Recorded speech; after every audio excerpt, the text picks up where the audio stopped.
An important chapter which we deal with in chemistry now is atomic structure, classification of elements and periodicity in their properties. Now in atomic structure, these are the basic formulas which you should always remember. In the Bose model of atom, the energy of the atom in the nth orbital is given to be minus 13.6 into z square upon n square. Here z is the atomic number of the element and n is the number of the principal quantum number of the orbit in which the electron is present. This is the velocity of the electron in the nth orbit. This z is again the atomic number. You must also remember this formula that v is equal to 2.18 into 10 raised to power 6 into z upon 9 meters per second. mvr is equal to nh upon 2 pi, as we already know. This is the angular momentum of the electron in the nth orbit, and that is the function that is equal to nh upon 2 pi. That is that the angular momentum is always quantized. The radius of the nth orbit is given to be 0.529 angstrom into n square upon z. You should also remember these small things, that the potential energy of an electron in a particular orbit is equal to 2 times the total energy, and the kinetic energy is equal to minus of total energy, where the total energy is given by minus 13.6 into z square upon n square electron volts. Now also, if you need to find out the energy of a photon in electron volt, when you are given the wavelength of the electron or the wavelength of the photon, then you can use this formula. Just use 12,400 upon lambda in angstrom. Suppose the wavelength of the photon is given to be 6,000, then you feed in 6,000 angstrom, then you feed in 12,400 upon 6,000 to get the energy of that photon in electron volt.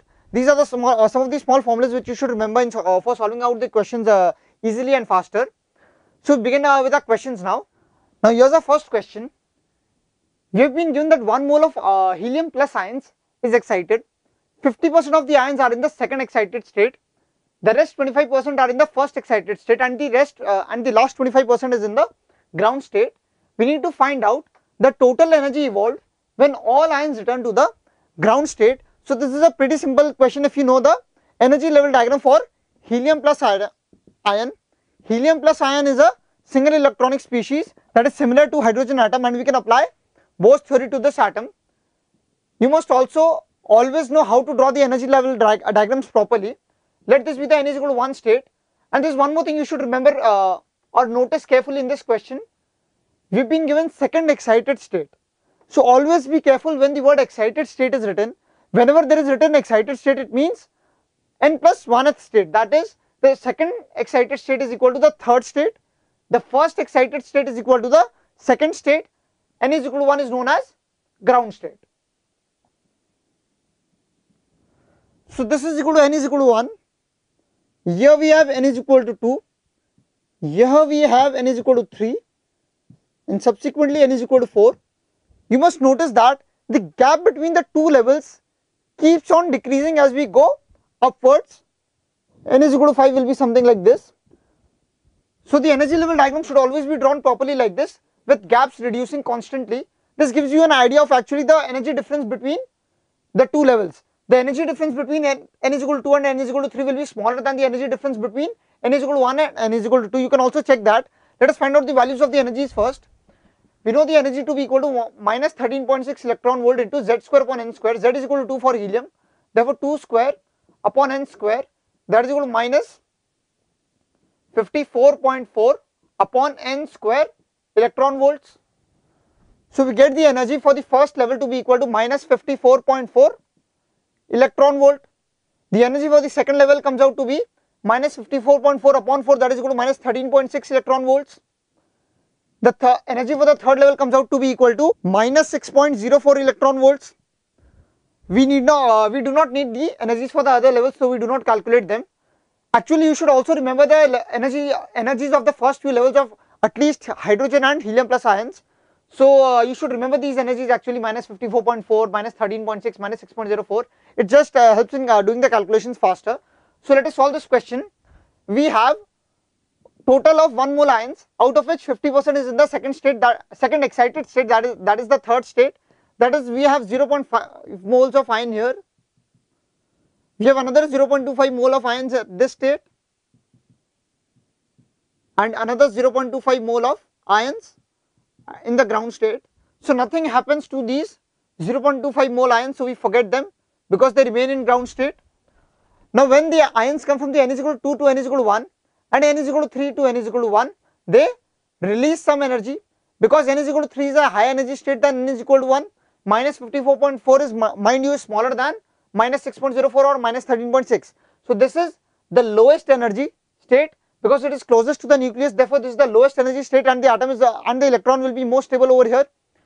Now as the electron or the as the atom comes down from this state to this state, what happens is that it releases energy because its energy becomes reduced. So the amount, let us calculate the amount of energy that is reduced when the energy difference between E3 and E1 is equal to, that is the energy difference between these two states comes out to be equal to 54.4 minus 6.04 electron volt, that is equal to 48.36 electron volts. Now again E2 minus E1 is equal to 54.4 minus 13.6 electron volt, which comes out to be equal to 40.8 electron volts. So we know the energy difference between these two states. So now let us write the equation as to the total energy evolved.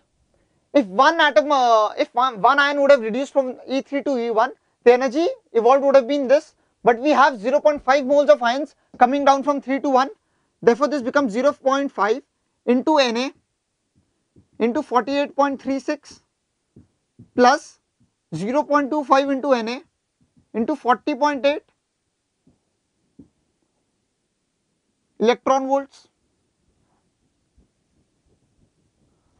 On solving this, we get 24.18 plus 10.2 into Na electron volts.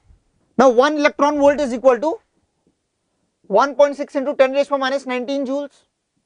On substituting the value of 1 electron volt over here and Na over here, we get the final answer to be equal to 3.31 into 10 raised to the power 6 joules.